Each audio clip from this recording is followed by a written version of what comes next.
I'm with Byron. I'm your host, Byron. This is episode number 53, alongside on via StreamYard, former Major League pitcher Mark Knudson. Did I say that correct?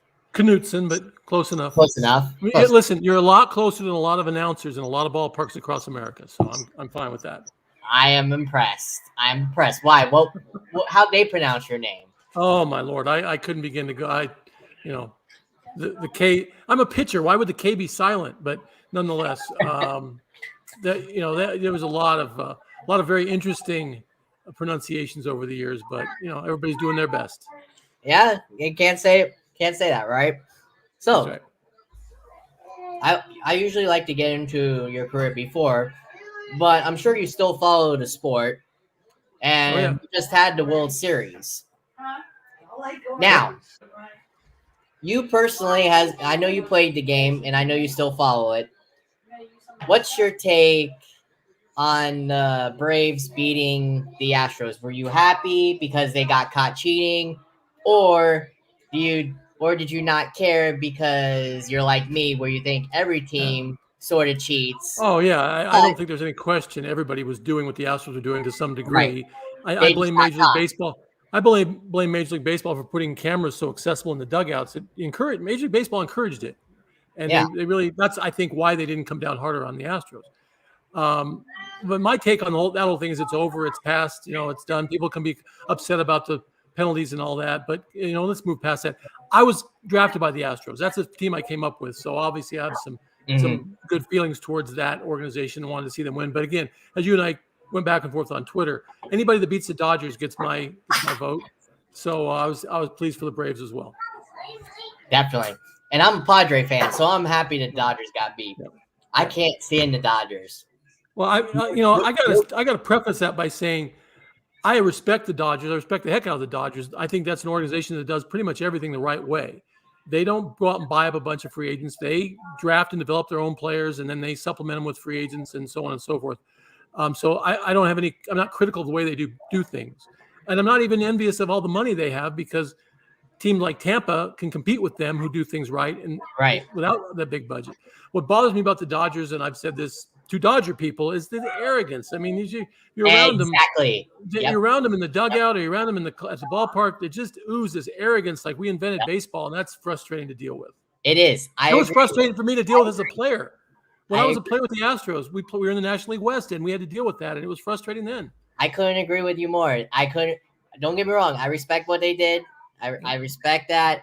I respect Dave Roberts. They do it all right. Yeah, they do everything right. Exactly. I respect Dave Roberts, but just how they go about it, especially their fan base. Yeah. I can't stand it. That's why I can not only because I am a Padre fan and I've been since '98, but still, regardless, they're just fan base thinks they're better than everybody else. Yeah. So same with New York. Can you say the same about New York fans? I think the Yankee fans are more passionate about the team and are more willing to be critical of their own team, and sometimes unnecessarily so. And Met fans too. I think they're a little less arrogant, although they do expect their teams to win every year just because they're from New York. So yeah, there's some of it. I just don't think it's to the degree that you feel with Dodger fans and Dodger people. Sure. But let's get back to the World Series, though. What do you think about it? Did you think it was a good series? Well, it was a contested series. I don't think it was especially thrilling. We've seen World Series that were more, the games were more thrilling. And then, the playoffs in general, there was some awesome play. I mean, how many walk-offs did we have? It was an awesome postseason. What the best games of the postseason weren't played in the World Series. Right. That being said, obviously, if it's a World Series, it's tense and tight. What bothered me about the entire postseason and really in the World Series was the lack of impact from the starting pitcher. The fact that the starting pitchers are gone in the third inning, and that's just accepted. Everybody's fine with it. And I'm not. I'm old school. I want to see the starter go 6 innings at least. You beat me to that question. I was going to ask you that. Because you were a pitcher. You were a starting pitcher. Yeah. So you know how it is. Like how today's game. I was going to get to that question, but you beat me to it. It's ridiculous what they do to starting pitching nowadays. They pretty much took them out of the game because of stupid analytics. Analytics is just information, and it's not bad to have more information. It's bad to be a slave to it and decide that this is the way we're going to do things regardless of what's going on. You saw it last year with Blake Snell in the World Series. That was regardless ridiculous. of the situation, I hated he's gone. And I don't know that anybody liked it except the guys making the moves. And a lot of these times, managers are predetermined to have to make these moves by the front office. We know that. And a lot of times their gut instinct is taken out of it. But they also don't mind that because it removes them from being second guessed. Right. When Snitker took his guy out, Anderson out after 5 no-hit innings, that wasn't Snitker's decision. That was the upper management's predetermination. Here's what we're going to do. Yeah. And so he's immune really at that point to being second guessed. And managers, trust me, do not want to be second guessed. They don't like that. They don't want to hear it from the media. They don't want to hear it from the fans. They don't hear it, period. When they can do things by the book, which is why they do things by the book, they can avoid being second guessed. And unfortunately, that book has just become this, every game's a bullpen game. And that's unfortunate. It truly is an amazing story, though, about the Braves. I mean, nobody picked them. Just like they remind me of the Nationals back in 19 when they won it. Mm-hmm. They went nowhere at the beginning. They were trash at the beginning of the year until the trade deadline when they picked up all those players. And they did all this with their star player out, Acuna. Right. Yeah, it takes an entire organization to win a championship, and their general manager and their front office deserves all the credit in the world for going all in at the deadline and doing what the team needed to do to overcome that injury and get to that situation. So no, Braves did everything right too. You can't criticize anything they did other than I would like to see people stick with their starting pitchers more. But I go back. I'm old enough to remember the Glavine Smoltz. When they last won it, the 1-0 game. Game when Jack Morris beat John Smoltz. I think that kind of thing, that's exciting to me. That I don't know.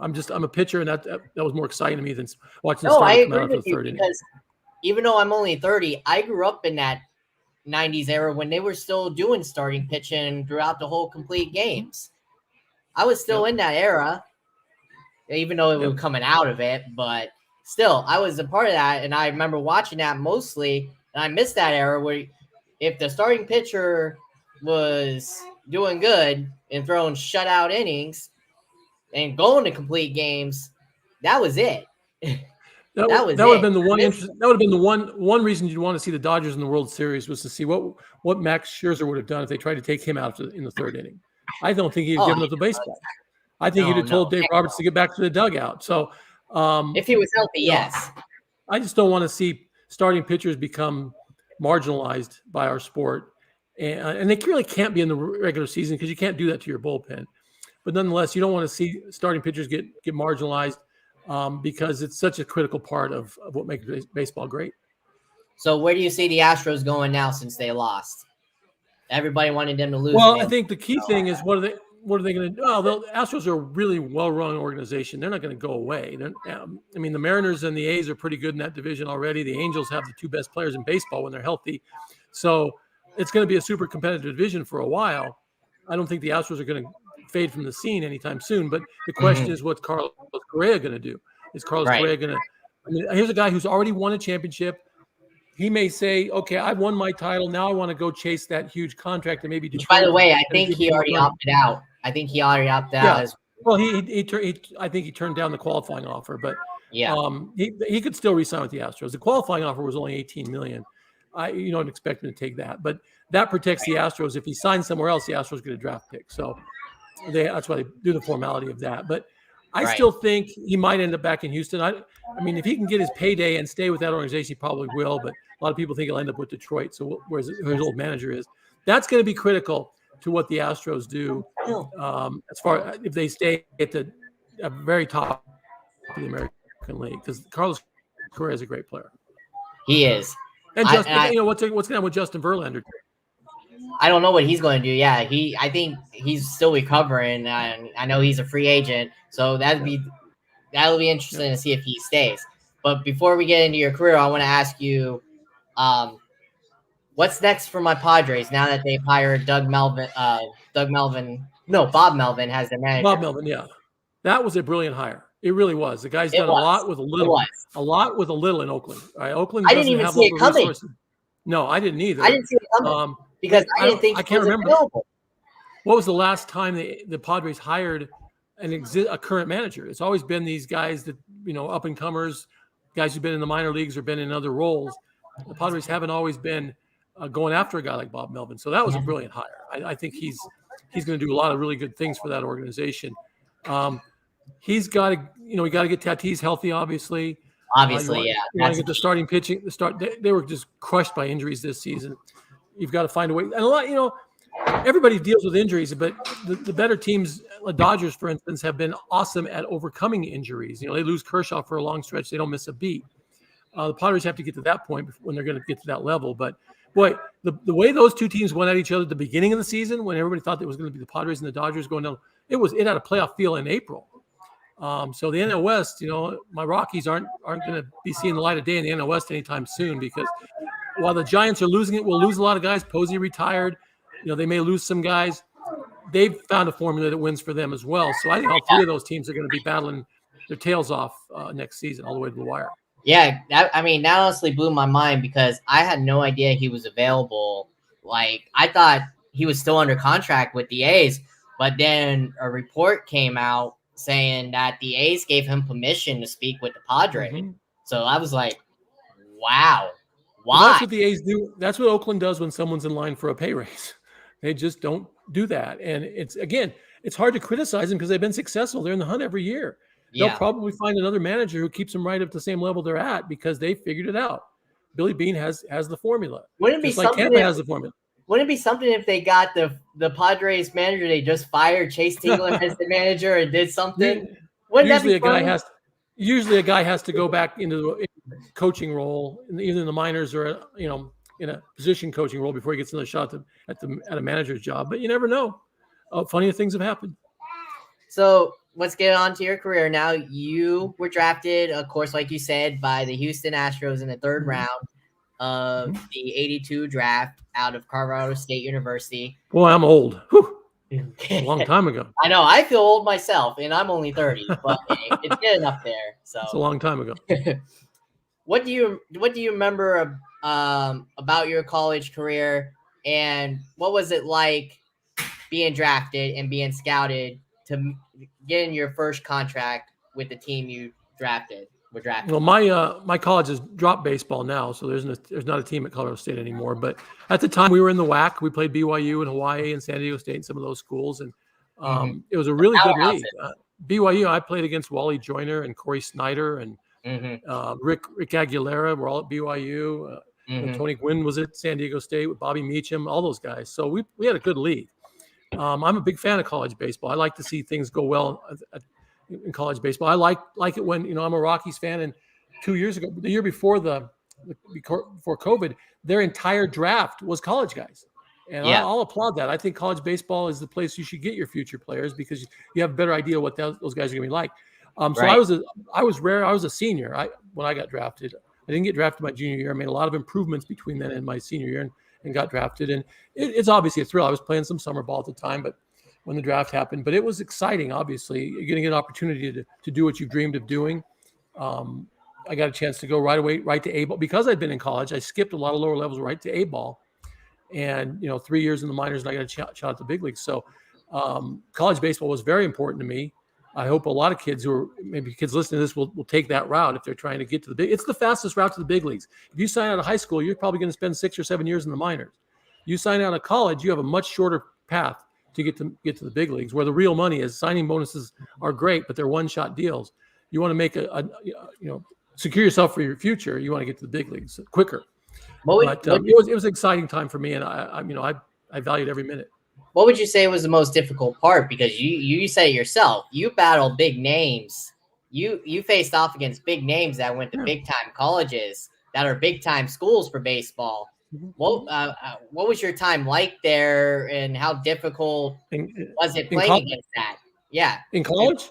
Well, we weren't a juggernaut, a powerhouse by any stretch at CSU. We were at a good team. We finished second to BYU in our division, and we were good, but we weren't great.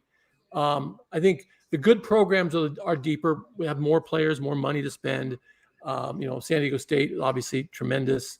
I got to be good friends with Bobby Meacham after during our professional careers. But he was the one that talked Tony Gwynn into going out for baseball in the first place at San Diego State because Tony was a basketball player. So, no, it was great. Rick Aguilera couldn't crack the starting rotation at BYU, and he ends up becoming an all-star in the major leagues. So, and you don't have to, everybody knows who Corey Snyder and Wally Joyner were at first and third for that team. So, it was great. And I think that playing at that level of college baseball really helped me when I went to professional ranks because, yes, it was better. My second start in pro ball was against Roger Clemens in A-ball. So, nice. you're going to see, right? You're going to see those kind of guys on a nightly basis. And you realize that in pro ball, getting into somebody's bullpen is not necessarily a good thing. Get that starter out of the game, we have a chance. No, sometimes the guys in relief are better than the guy who started. So, but I think college prepped me for the minors a lot better than I couldn't have done it coming straight out of high school. I wasn't ready. Now, how was the process getting scouted? How did you know you were going to be where you were in the draft? How did that process go? Who scouted you?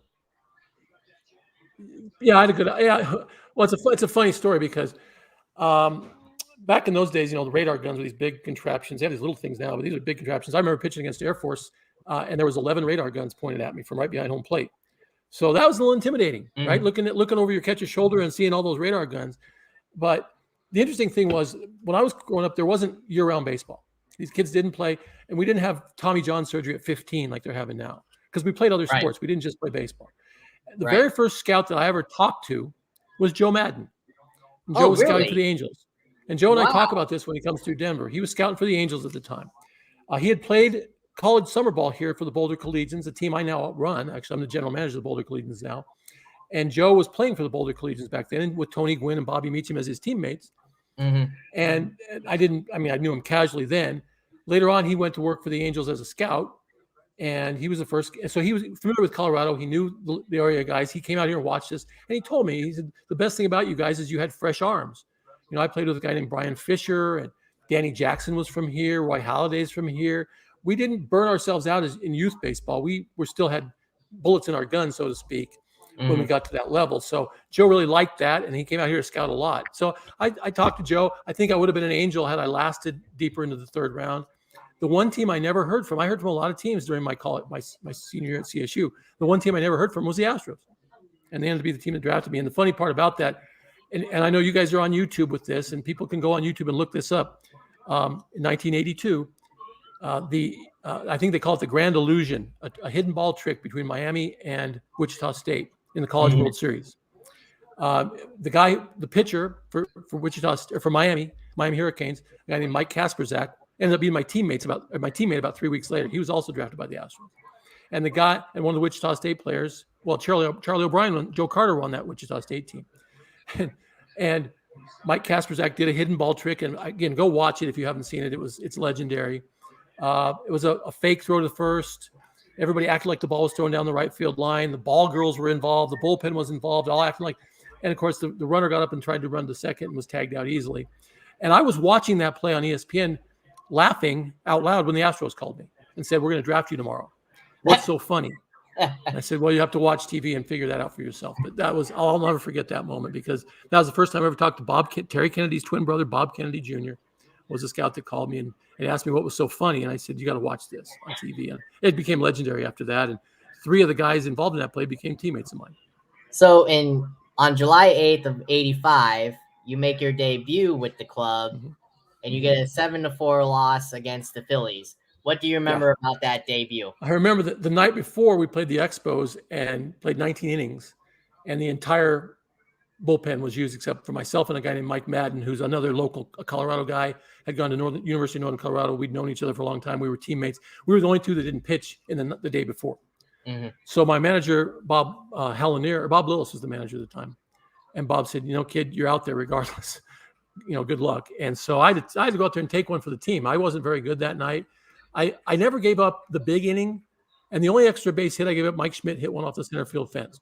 But I got singled to death in that game in nickel and dime. But I had to go, 5 or 6, I don't remember, 5 or 6 innings because we just didn't have much else left besides Mike in the bullpen. But it wasn't, as debuts go, it wasn't that memorable.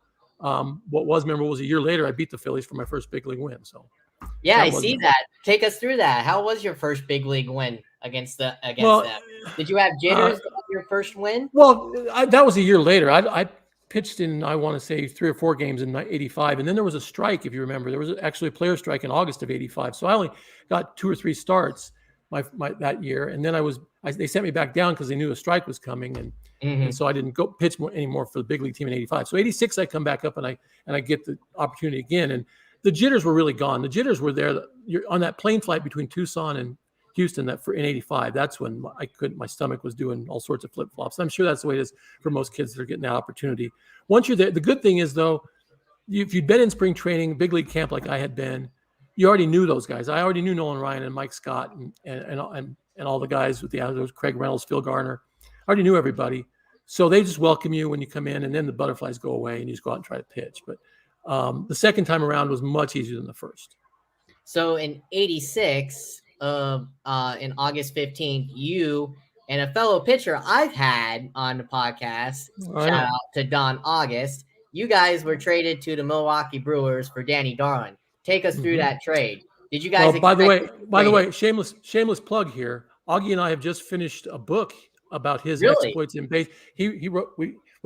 I'm not gonna say he wrote a book. He wrote all the words down. I had me being the writer in the group. I worked on it hard, and it's now in the hands of a publisher. We're hoping it comes out next spring. But Augie spent, I'm sure he told you this, about 7 years playing pro ball elsewhere outside the country after his big league career was over, which is miraculous. The stories are just incredible. He told me. All those years in Taiwan. I mean, it's incredible. So that's going to come out. Hopefully the book comes out next spring. We're still working on that. But Augie got traded before I did. I was in Houston. He was in Tucson. He got sent up to Vancouver. I had to clear waivers because this was after the trade deadline. So I had to clear waivers. So they sent me down to clear waivers, and I joined him in Vancouver.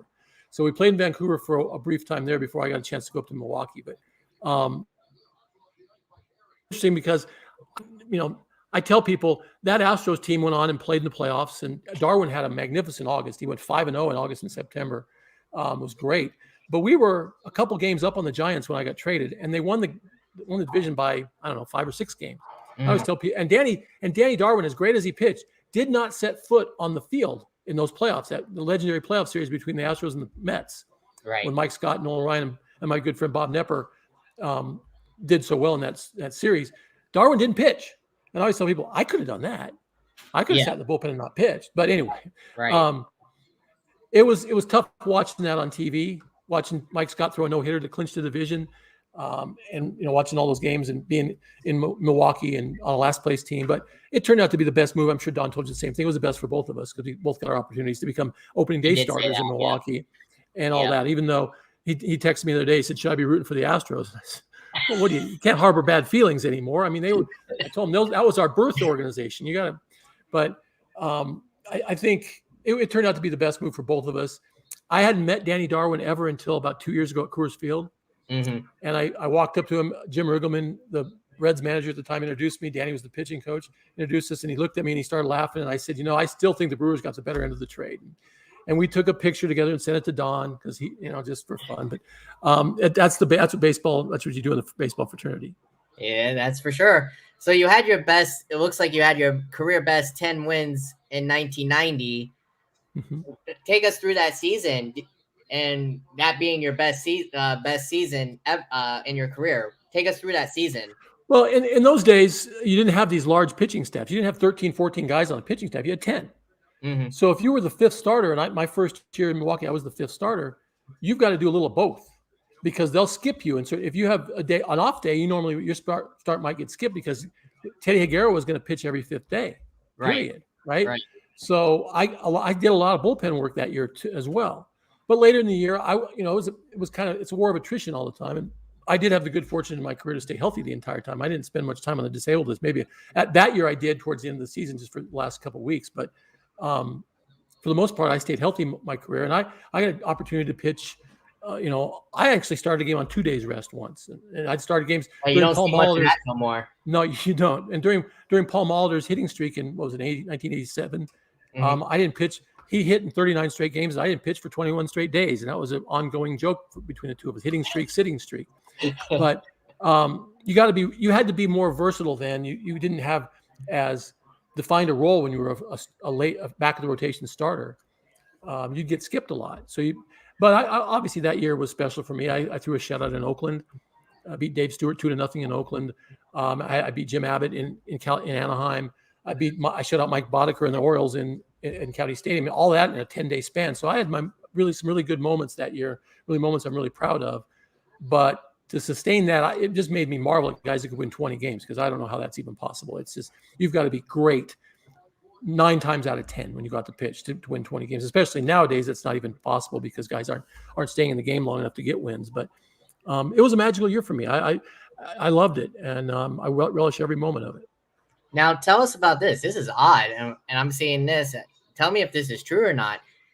After you started on opening day and gained a victory in 91 against the Texas Rangers, you ended up contracting a virus that kept you out with 103 fever. Yeah. What I don't exactly know. did you have?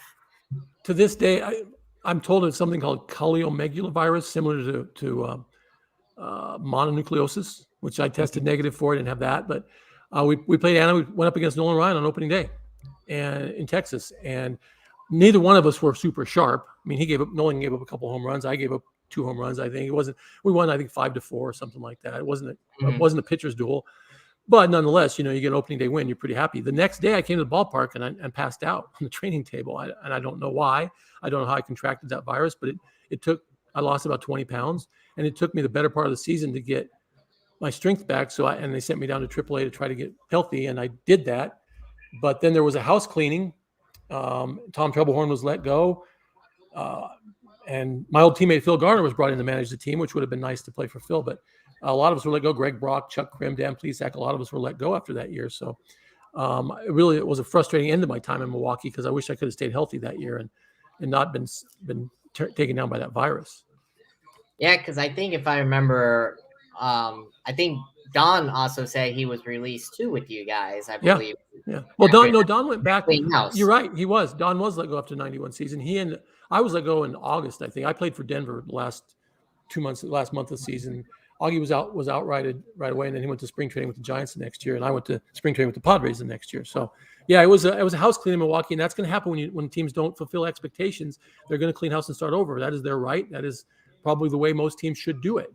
So I didn't have any ill feelings about that. I was just disappointed that I didn't finish the year healthy and contributing. Yeah, you beat me too, and I was going to ask you about that, because I asked Don about it too. I mean, this whole word of tanking, as everybody calls it nowadays, and obviously you were a part of it, just like he was with getting clean house.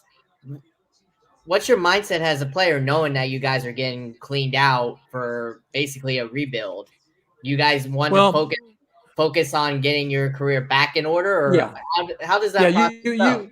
You can't look backwards and be upset about what's over, because you can't change it. So you have, I know in Don's case, and a lot of this is in the book we worked on, he was focused on going to the Giants and proving that he was still a big league pitcher. I was the same way when I went to the Padres in 92. I got to play AAA with the Padres that year. I didn't make the big league team, and Don got released and ended up starting that adventure in foreign countries. So there's no use looking back and fussing about it. I think players now, and I know Tony Clark, because I've talked to him about this, the Players Association the Players Union is very unhappy with tanking the way it's going down right now. There's no question. You had 5 teams lose 100 games this year, and one lost 97. Yeah. You have to try to lose 100 games. You have to try to be that bad. And I think that's a big part of what's coming up with the collective bargaining agreement and the lockout. That's a real sticking point for the union. But as individual players, it doesn't do you any good to focus on what your old team's doing. You got to try to resurrect your career the best you can. Now, like you said, you spent some time with Colorado. That was the end of your career, and you unfortunately compiled almost a 22 and a half ERA. Yeah. Did you know it was the end of your career after that, or did you still want to play after that? Well, no, I was done. I played 92 in the Rockies. I'm a Colorado native, grew up here. Played for the Denver Zephyrs, as I mentioned briefly. So when I found out there was going to be a team here in 91, I actually came home for the All-Star break in 91 and spent most of the All-Star break canvassing the Front Range, helping the organizing committee drum up support to build a new stadium and bring a major league team to Denver. So I returned to Milwaukee with a Colorado Rockies hat. And my teammates were like, "What? Whose tat is that? What's that?" I said, "This is the new team that's coming in a couple of years in Colorado." But so when the opportunity came for me to sign with the Rockies, and I credit the Padres organization, Randy Smith and Jim Riggleman at the time, for helping steer me towards the Rockies. I got to be the first Colorado native to play for my hometown team, and that's something I'll always have in my back pocket. Yeah. So that was really fun for me. It didn't go very well. I wasn't 100% healthy when I got called up in May, and things didn't go well. I mean, I had 2 really bad outings. I had a couple good ones, but 2 really bad ones in my brief relief stints. I felt bad because Don Baylor was our manager, and Don had been our hitting coach in Milwaukee, and I really wanted to perform well for Don, and it didn't mesh. But my wife was pregnant at the time, and we had triplets a week after I retired. So I had pretty much given up on playing. And the funny part is, my agent called me the night the kids were going to be born. We're going to have the procedure done. And the night they were going to be born, I was driving to the hospital. My agent called me. I'd been retired for a week. And he said, the Cleveland Indians would like to sign you and send you to Charlotte. I said, no, I'm done. I got this big life-changing event's coming up. And obviously I think I made the right decision because everything turned out good with the kids. But here's the interesting part. You know who was on that Charlotte team? Who? Don August. Oh, yeah. I forgot he did that. So yep. I would have been teammates with Augie again. So, that's just, again, it's a funny game. Funny things happen. But no, I wasn't. I was done when I was done. And I get to say that I threw my last pitch on a major league mound in Cincinnati. And that was that. So I wouldn't trade any of it for anything. So it's a 2-part question now. Who gave you the most fits when you pitched? Who gave you the most fits? Who basically dominated you, and who did you dominate? The guy who gave me the most fits was Kirby Puckett. It's not close. There was not really a good way to get him out. He was doesn't matter. I mean, there was one time I got him to hit a ground ball to the shortstop, a 2-hopper to the shortstop.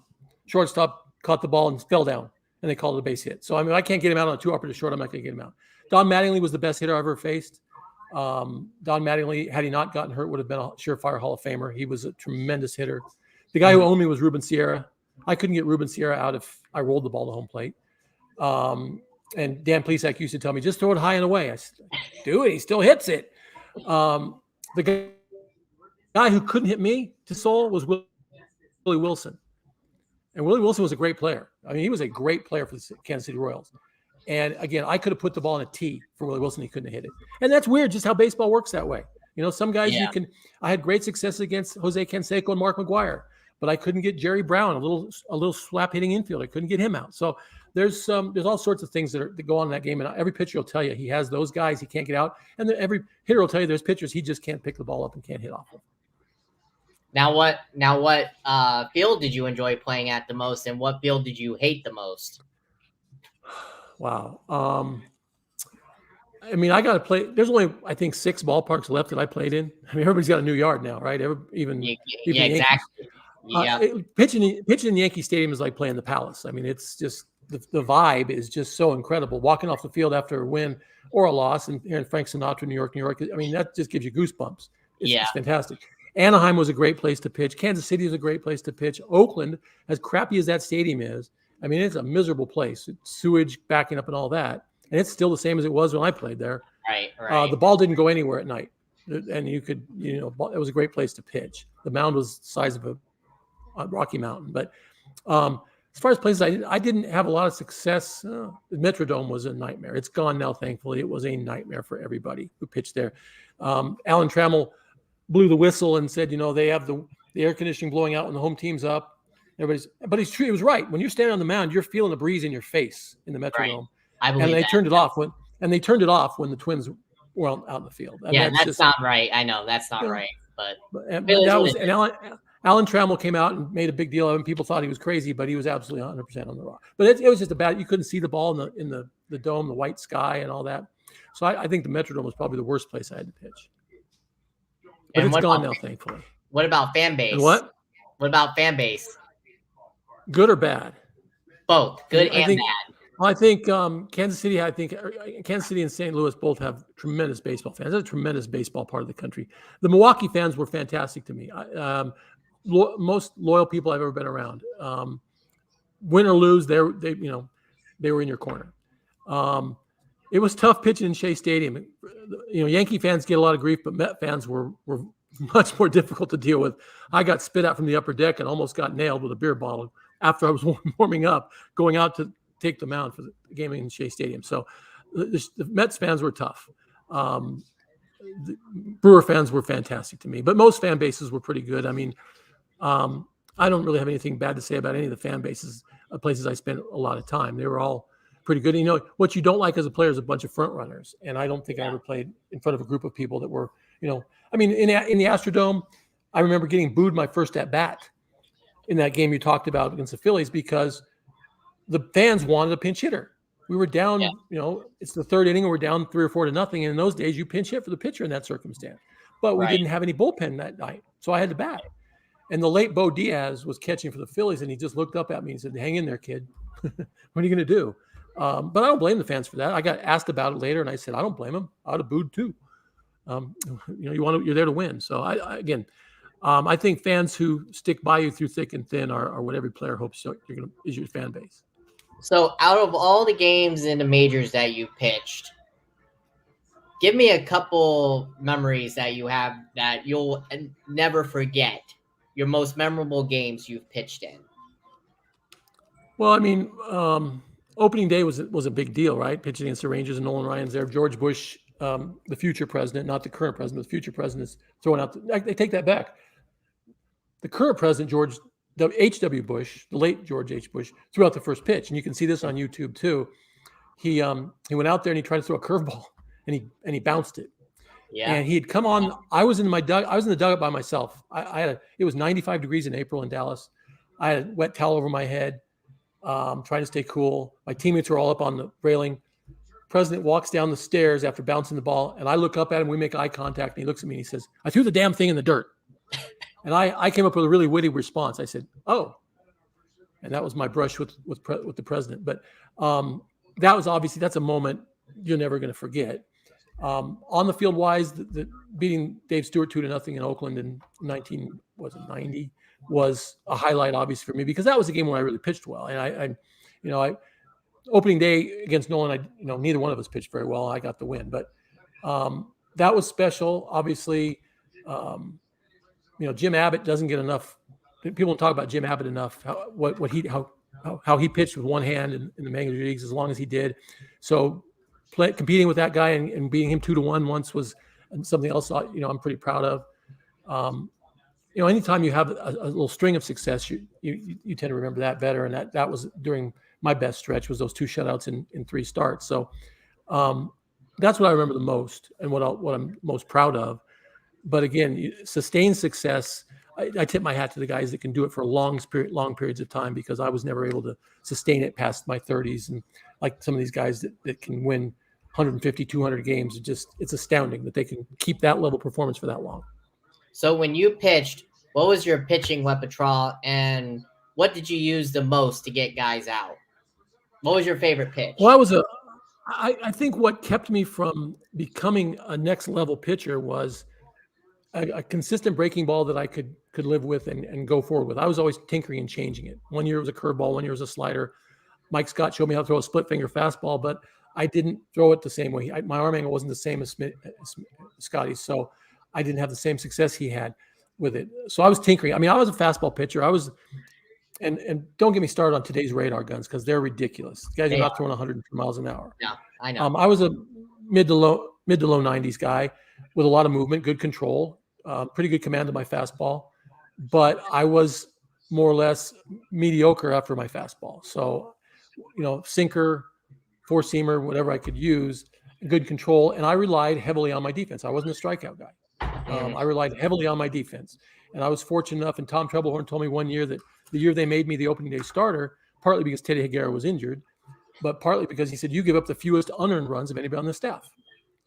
Because, the infielders are going to make mistakes, but you got to come back and make a good pitch so they get a chance to redeem themselves. And most of the time they will.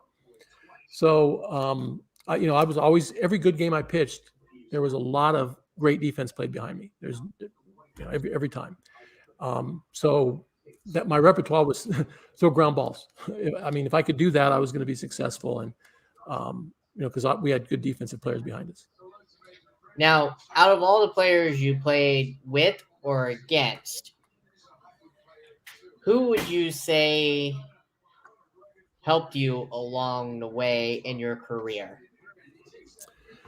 Well, the first guy to take me under his wing was Phil Garner. As I said, I wish I could have played for him when he became a manager, because when we were Astros at big league camp, he made a point of coming over to the young guys who were maybe just being invited up for the day, because I wasn't at big league camp. I was just being invited on a few days when, for instance, the team would travel to another part of Florida. They still needed to field a practice squad for the guys who were staying behind. So you got a chance to meet the big leaguers and hang out with them and work out with them. And Phil Garner was great to me. I mean, just fantastic to me. Taught me, sat in the dugout, sat in the bench with me when I got called up and talked strategy. If I'd have realized at the time, I would have said, this guy's going to be a future manager. There's no question. And he ended up managing the Astros to the World Series. So Phil was one. Nolan Ryan was a guy who led by example. He wasn't very talkative, but if he would watch you, and if you were doing the right things, he would point that out and help you out, on and off the field. I followed him around in the weight room and tried to do what he could do, but the man's from Krypton, so I wasn't able to. I mean, he's 12 years older than I was, and he could do things I could never dream of doing. So he was remarkable. So getting around him was cool. I wore 41 my entire career for Tom Seaver, and although we were never teammates, when he became a broadcaster, I got to know him a little bit. And another guy, they say, don't meet your idols, you'll be disappointed, but I was never disappointed. Tom Seaver, the late, great Tom Seaver, was wonderful to me. And then being teammates with Robin Yount and Paul Molitor. I mean, I got a chance to be teammates with three guys who were Hall of Famers. I'm sure Don told you the same thing. Those guys were Hall of Famers in every category. Yeah, and they did not act better than everybody else. They were all consummate team guys. It was all about the team winning. And those guys, you just learn about life and about how to go about the business of being a professional baseball player by being around those guys. Right. Yeah. True to that. As far as the guys I played against, again, Mattingly was the best hitter I ever faced. I faced George Brett towards the end of his career, but he still won the batting title in 1990. And I mean, when I heard him say he wanted his last at bat to be a ground ball to second so he could try to beat it out, that's George Brett in a nutshell. And so competing against that guy, competing against Mark McGuire and Ken Seiko and some of these other guys, it was a thrill. It really was. I mean, I got Reggie Jackson at the end of his career, Pete Rose at the end of his career, and they were all great guys, and they were all great players who they were just great to compete against. I mean, it was an honor. So seeing that most of these guys that you played with and played against were managers, did that ever come across your mind that, hey, maybe I would want to be a manager someday? Did that ever cross your mind after you had your kids? It really didn't at the time. Now I'm a high school coach now. I have a high school team now, and believe it or not, I'm going to bullpen every game this year, even though I've talked bad about it. But I did get a late start in coaching. I didn't think I would like it. I just really didn't think I would like it. I watched what guys had to do. Calling a guy into your office to tell him he's being released. I didn't want to do that. Right. So I shied away from it.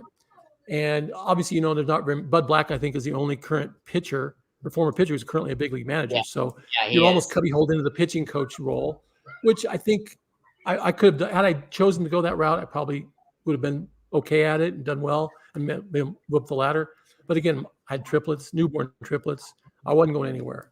And later on, it's too late to get back into pro ball after that being out that long, because I did try.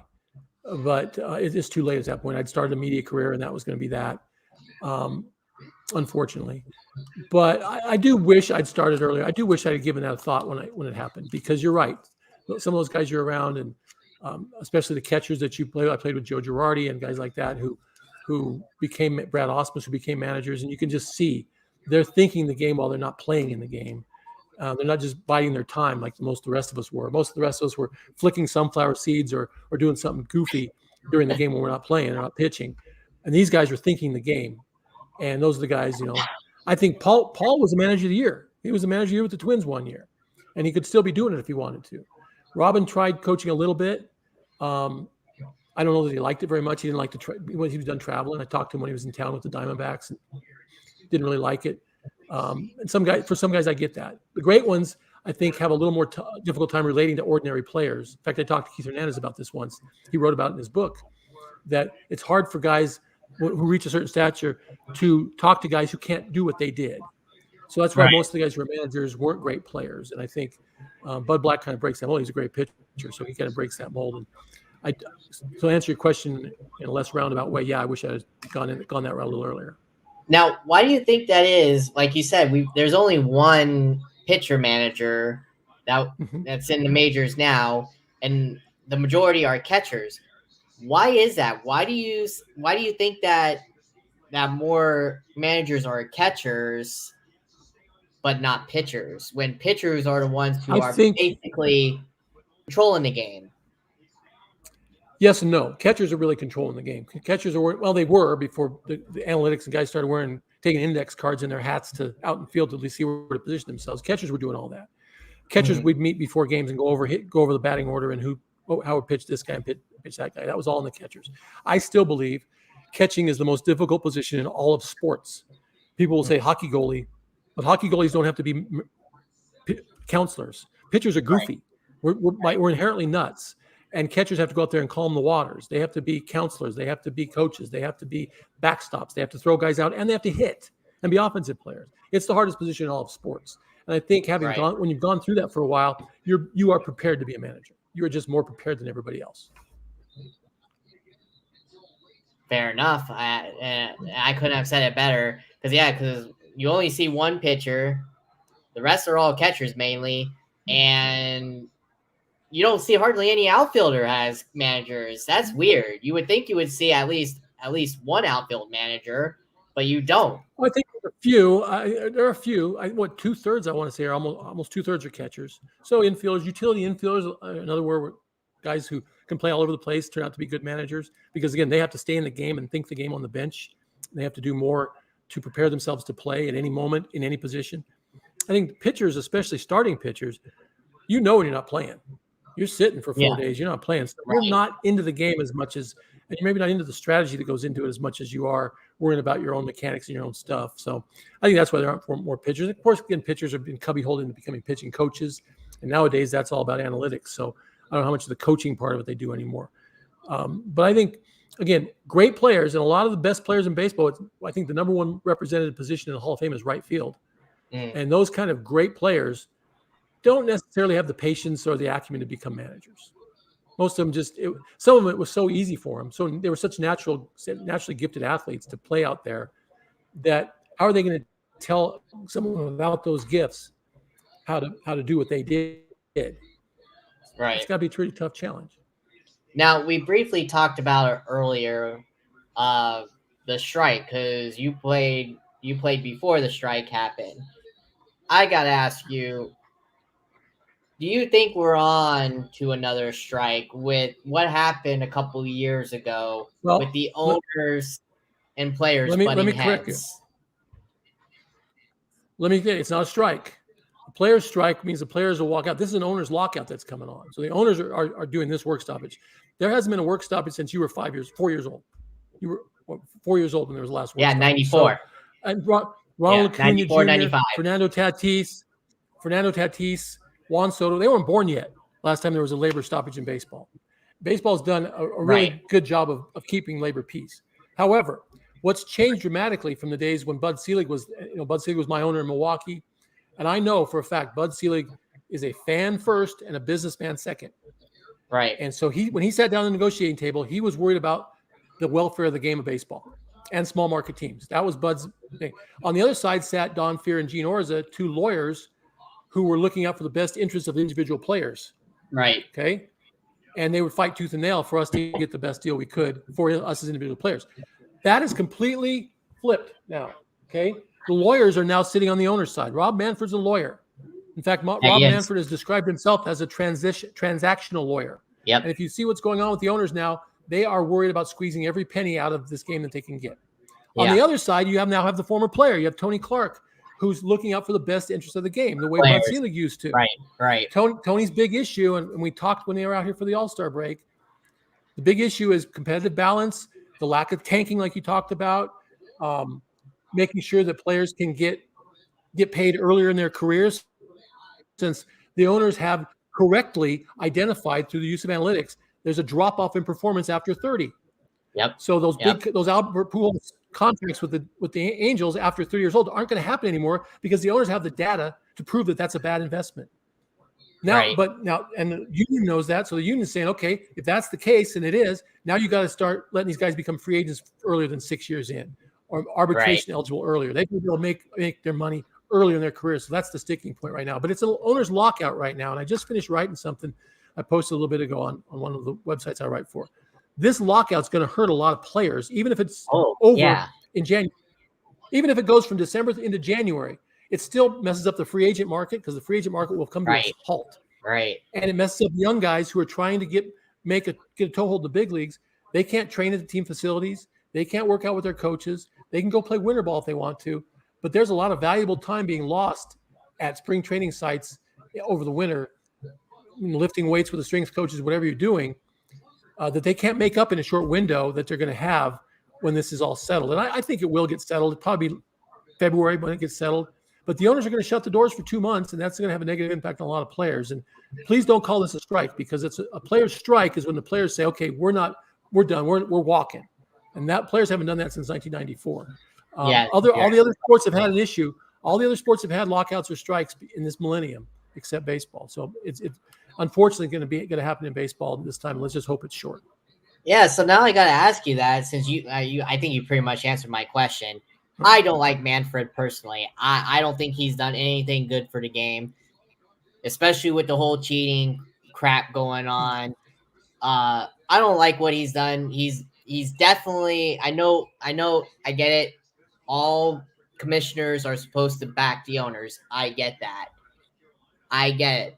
Right. But I don't think he's done enough for the players at all. Do you agree with that? Well, again, I think I asked this question of a friend of mine who's very good friends with Rob Manfred. And I said, does he even like baseball? And the answer was yes, he loves the game. He loves it.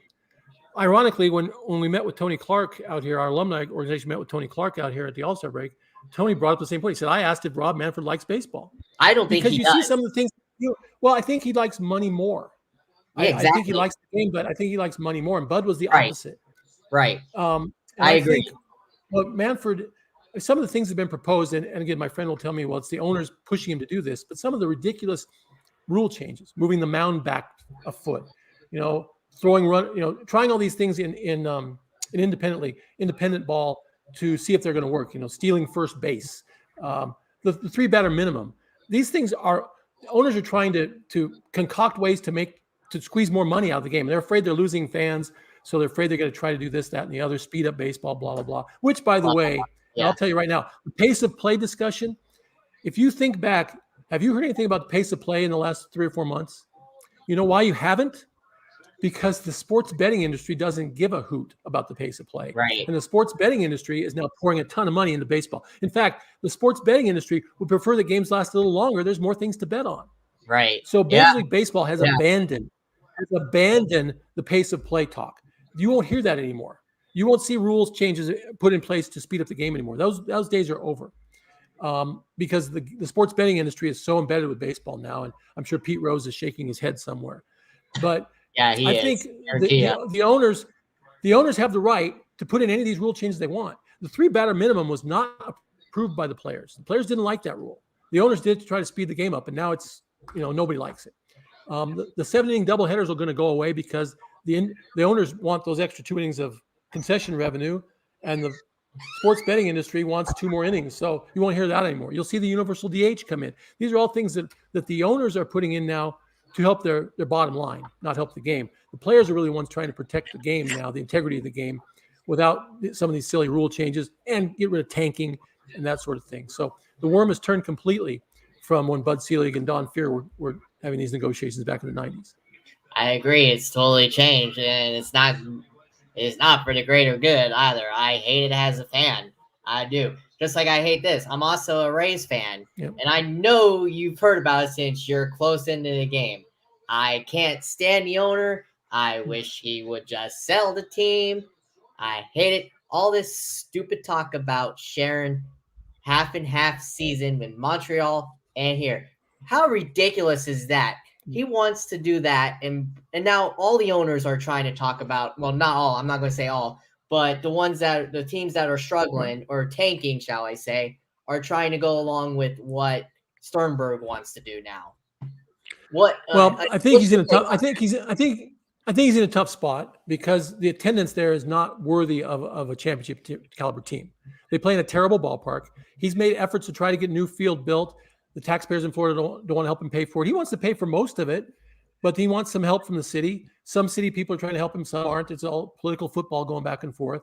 So without a new stadium, the Rays are going to struggle to draw fans because that place is a mausoleum.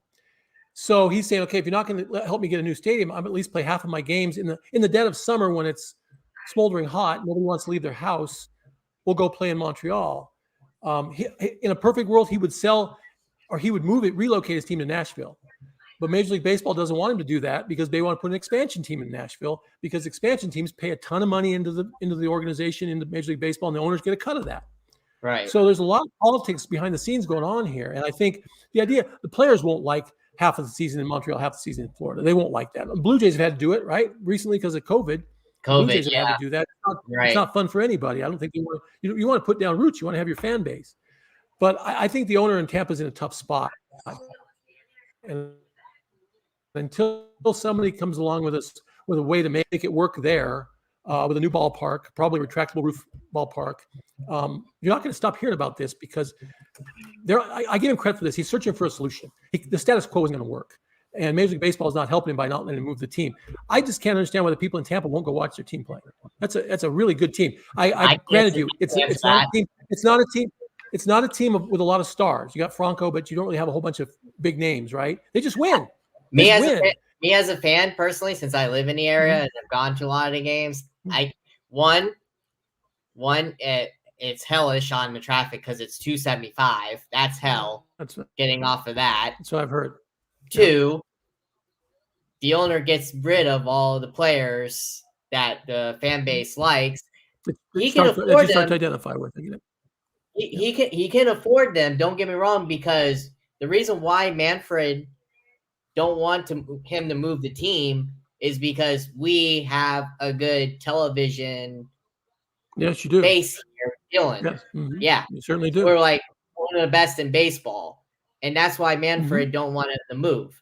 So right. That's why we're still here. Now, granted, that's no reason for fans not to go out.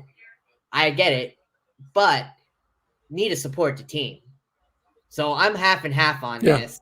I mean, yes, you got to support the team, but if the owner's getting rid of all the players and yet knowing the fact that he can pay for these players because of the TV deal, yes, that kind of pisses the fan base off. Listen, Tony Clark will tell you that these teams, let's take the COVID year out of the mix when everybody lost $100 million. That was a big deal for a lot of people. It was a big deal here in Denver with the Rockies losing $100 million. It's the reason they had to trade Nolan Arenado, because they lost so much money during the COVID year. And that's nobody's fault. Yeah. But aside from that year, these teams all make a profit before they put one seat. They make a profit on national TV, marketing, all sorts of things before they ever sell a ticket. So it is profitable, as you said. One of the things that's being proposed in this collective bargaining, and the owners have actually gone along with this to some degree, obviously there'll be strings attached, is a salary floor that would force teams to meet a certain salary floor, which Tampa's never approached, obviously. And again, hats off to them. How do you win the American League, the difficult American League East? How do you keep putting that team into the postseason, go to the World Series with the third or fourth lowest payroll in all of baseball? That's magnificent. It's magnificent. He's hired good help. That's why. He sure has. He really has. And I think he's gone all in on analytics more so than anybody. Maybe the Dodgers have done the same, but it's a tribute. I wish the Rockies would be more Tampa Bay like in the way they operate their team. Nonetheless, that salary floor will probably alter how they have to do things, and they will have to pay more guys. Franco's going to get a huge contract one day. He wasn't born the last time there was a labor stoppage in Major League Baseball. So I think the Rays will change the way they have to do things depending on how this collective bargaining agreement comes out. But I think it's on the fans in Tampa and the people of Tampa to say, okay, we value this franchise. We got to get a new ballpark. Tropicana is not going to work. We got a new ballpark. I know you mentioned the traffic. That's bad too. Find a place where this is going to work. Public and private money go into it. Because listen, Coors Field was built with public money. 1 penny on $1. 1 penny on $10. 1 penny on $10. You don't notice even. You don't even notice that, right? Yeah. And it was so successful that they built the Broncos a new stadium with the same tax because they'd paid off Coors Field so early. They didn't have to pass the second tax. So they built 2 stadiums for the price of 1, and it expired and it was paid off and everything. And it's been a boon for the entire region. The whole area around Coors Field has become the hot spot in Denver. The same thing could happen in Tampa. The same thing happens anywhere they build a new stadium. It's not just for that baseball team. It's for all the businesses, and all the local economy takes a huge boost from that. So I hope the people in Florida are smarter than the people in San Diego were, for instance, when San Diego let the Chargers get away over a tax that wouldn't have cost them a penny. That tax was on tourists. I'm still upset about that. I still consider them San Diego. I don't care what anybody says. It was. People have to be educated on what's involved here. When in San Diego, Raiders built the same stadium with the same tax, a tax on tourists, not the locals, the tourists, a hotel tax. And San Diego people turned it down for some reason and lost their football team. I hope Tampa people are smarter than that and are willing to work with the owner and with private funding to build, naming rights, et cetera, to build a facility, because that team is just fantastic. And it'd be a shame if they had to move somewhere else. So now let's talk about I want to talk to you, as I know you know this. He was there. You were there at the All-Star game. Shohei Ohtani. We have one in Brendan McKay. Do you see that happening more in a game where there's going to be a two-way player like them two? Do you see that happening more in a game? Well, another Shohei Ohtani would be remarkable, right? I mean, that guy what he did was, you can't even put a label on it. It was so amazing. Right. But I think, I coach a high school team, so doesn't surprise me when your best pitcher is your best hitter. But I think baseball, because of, again, the bullpenning aspect of this plays into the fact, because now you need more pitchers on your roster, which shortens your bench. You have fewer reserves, right? So with fewer reserves, you have guys like Chris Taylor for the Dodgers playing 3 and 4 positions in one game. You are going to see a lot more of that. So if you have a guy who can hit, and with the universal DH coming in, Ohtani, could play in the National League now, can DH when he's not pitching. Yeah, right. I think you're going to see more. I think it's going to take a special individual, special player to make it work. But yeah, I think you will see it happen more in the future. It used to be taboo. You didn't even think about it. And now that door's been opened, I think you'll see more guys take a shot at it. Now, I got to ask you, this was an error that we'll always remember in my generation, of course. That's all my era will be known as, the steroid error. Do you think it helped or hurt the game? Well, it certainly didn't help the game. Again, while I was playing, I was just at the very beginning of that, because when I played against Mark McGwire, he was a skinny rookie who hit 49 home runs. You retired before that happened. Yeah. I retired before pitchers were known to use steroids. We were always taught that, you don't want to get bulky, you don't want to get big muscular as a pitcher, because that'll hurt your arm speed and hurt a lot of things. And, and I had a teammate named Juan Nieves, who's a pitching coach now, who he's with now. But Juan tore his rotator cuff in spring training one year, having come back and put on a bunch of muscle. Yeah. And the muscle was heavier, but the tendons and ligaments in his shoulder were still the same.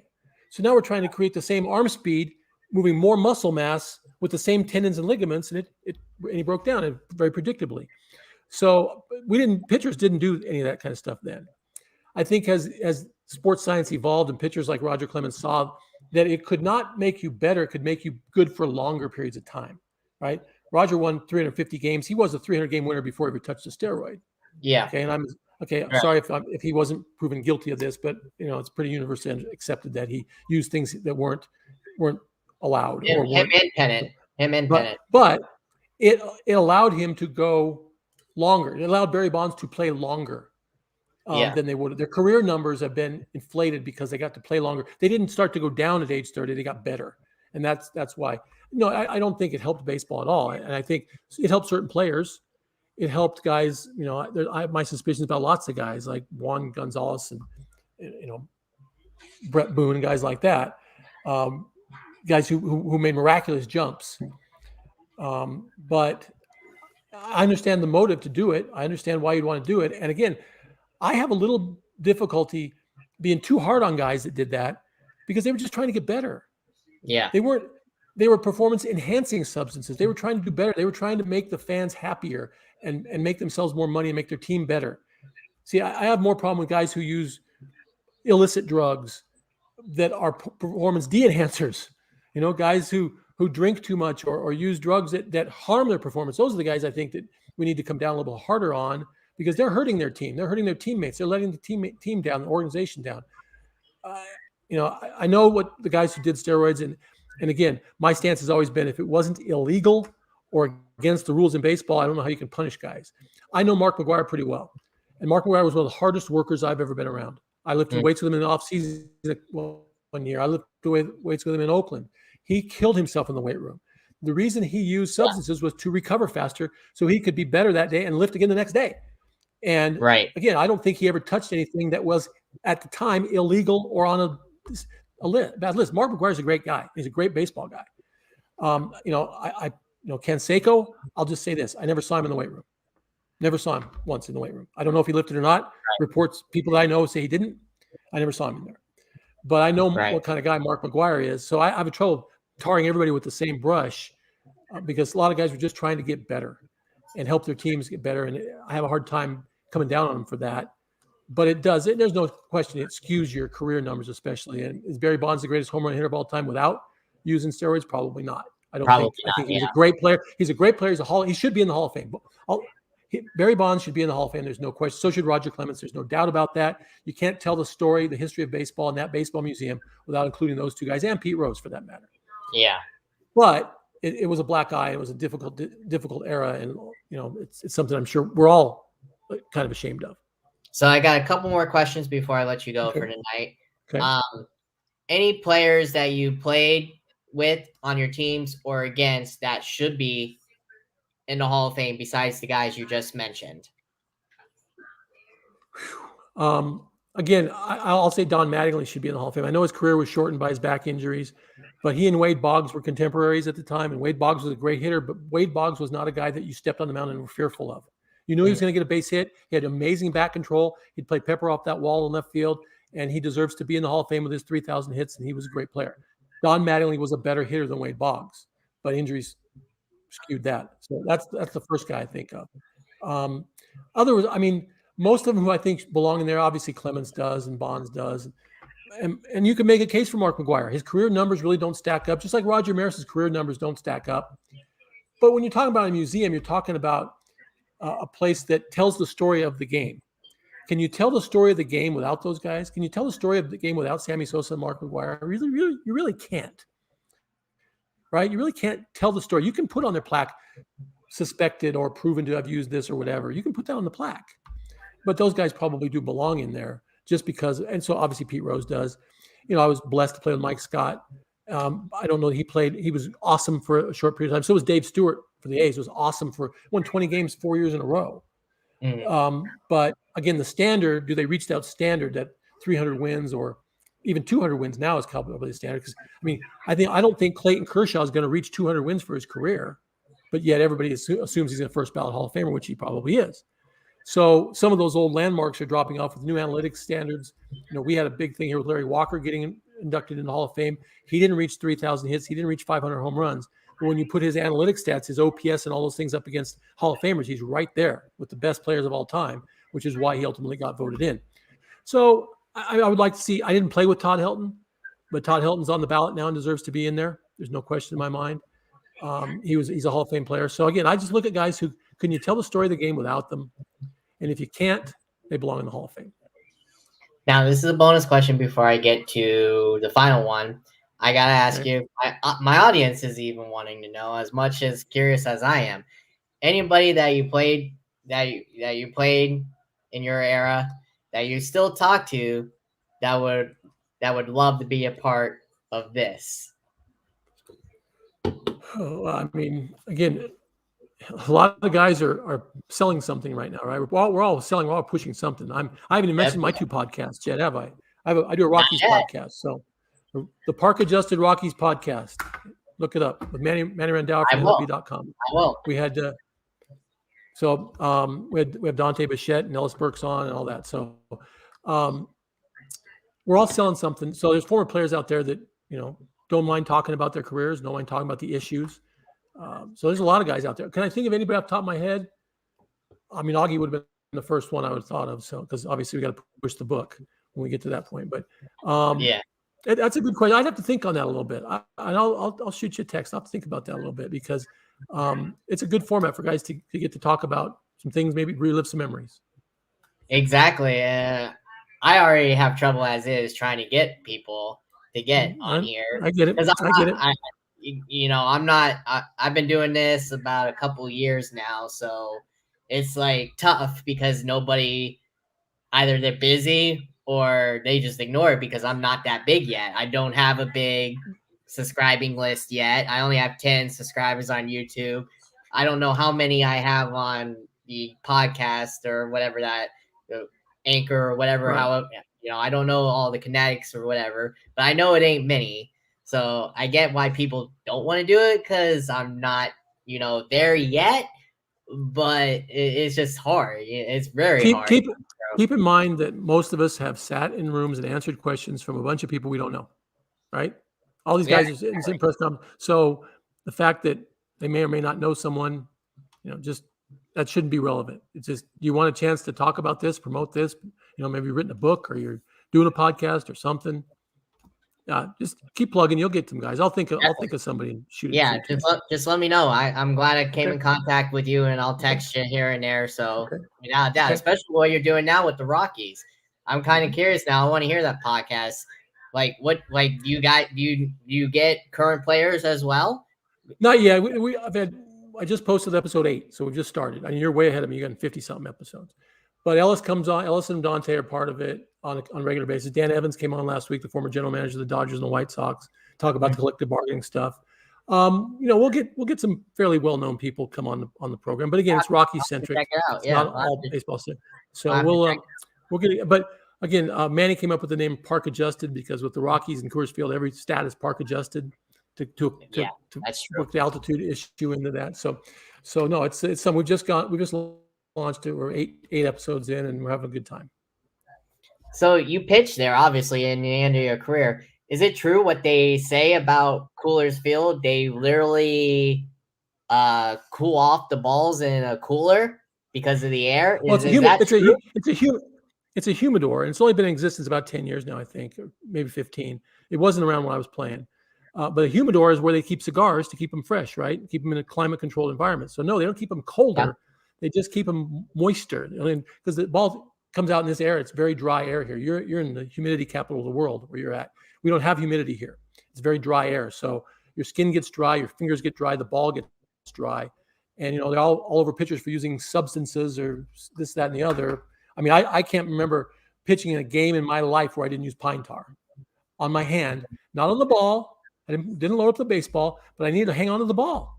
The hitters would, and the hitters all know it. The hitters are glad you're able to hang on the ball because now you know where it's going to go. So that's another stupid Rob Manfred concocted solution without a problem situation. But nonetheless, the humidor helps keep the balls in the same condition they are in every other ballpark. Arizona's using one as well now. It makes sure that those baseballs are the same baseballs they're using in Houston and Seattle and everywhere else. So I grew up here. I played my high school ball, my college ball here. So I've never been affected by the altitude. I can tell you when I went to my first spring training down the street in Cocoa Beach, I sweated like a dog. The humidity just sapped my energy. And the ball moved a lot more. And I'd learned to control a ball that moved a lot more. But for me, this was normal. So that's why a guy like Kyle Freeland can pitch here and not be affected by the altitude. He's used to it. He grew up here, played high school ball here. Right. So I think the Rockies are honestly looking at more local pitchers in drafts for that reason. They want guys that aren't going to be intimidated by the climate conditions here because it is different. You just have to adjust to it. And now my final question to you is, we'll put you on the spot here. Define your career in one word. And I ask this to all my guests. Oh, there's several I could think of that aren't very complimentary, but I would say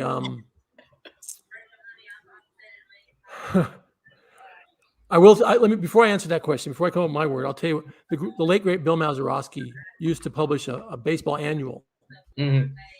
Every year, preview magazine like they all. Until I thought about it, pedestrian means average, and if you're average by big league standards, you're doing fine. And that I have no qualm with that description of my career. I was an ordinary, average major league pitcher. I'm not going to complain about that one bit. So, while I don't want to say the word average, I can say content because I think I got pretty much everything out of my ability that I had. I don't have regrets that I wish I would have done something differently. I couldn't have said anything better. I couldn't have said any better. You're right on that. So before you leave, tell us the podcast again that you're doing, your book, and how people. It's on Apple. It's on Apple, Spotify, all those formats. It's called the Park Adjusted Rockies podcast. I also do a college football podcast with the former commissioner of the Sun Belt Conference, Carl Benson, called Knudson and the Commish.